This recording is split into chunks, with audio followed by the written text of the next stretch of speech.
आज आपण जाणून घेणार आहोत महाराष्ट्रातील अष्टविनायकांची उद्भव कथा, ज्या 8 स्वयंभू गणेश मूर्तींनी भक्तांच्या जीवनात श्रद्धा, शक्ती आणि सिद्धी आणली।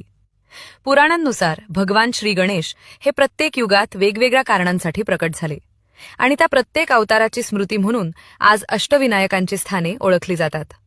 मोरेश्वर, मोरगाव। सर्वांत पहिले दर्शन घडते मोरेश्वराचे।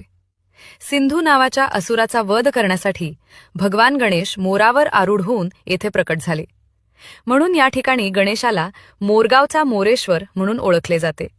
सिद्धिविनायक, सिद्धटेक। येथे श्री गणेशाने भगवान विष्णूंना मधुकैटभ राक्षसांचा वध करण्यासाठी सिद्धी प्रदान केली, म्हणून हे स्थान सिद्धटेकचा सिद्धिविनायक म्हणून प्रसिद्ध झाले। बल्लाळेश्वर, पाली। हा एकमेव गणपती आहे जो भक्ताच्या नावावरून ओळखला जातो।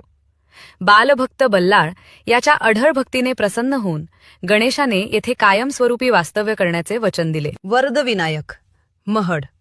येथे गणेशाने ऋषी गृत्समद यांना वरदान दिले, म्हणून हा गणपती वर देणारा वरदविनायक म्हणून ओळखला जातो।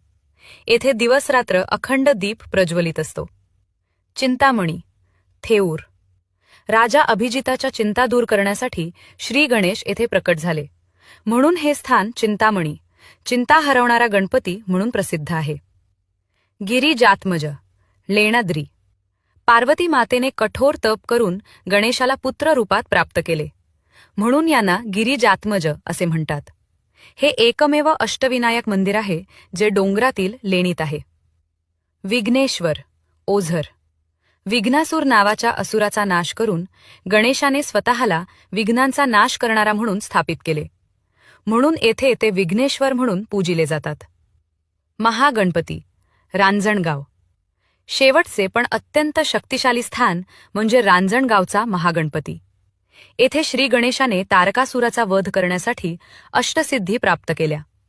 हा गणपती अत्यंत जागृत मानला जातो। अष्टविनायक म्हणजे केवळ 8 मंदिरे नाहीत, तर श्रद्धा, भक्ती आणि आत्मविश्वासाचा आध्यात्मिक प्रवास आहे। जो भक्त श्रद्धेने अष्टविनायक दर्शन करतो त्याचे सर्व विघ्न दूर होतात आणि जीवनात सुख, समृद्धी व शांती नांदते।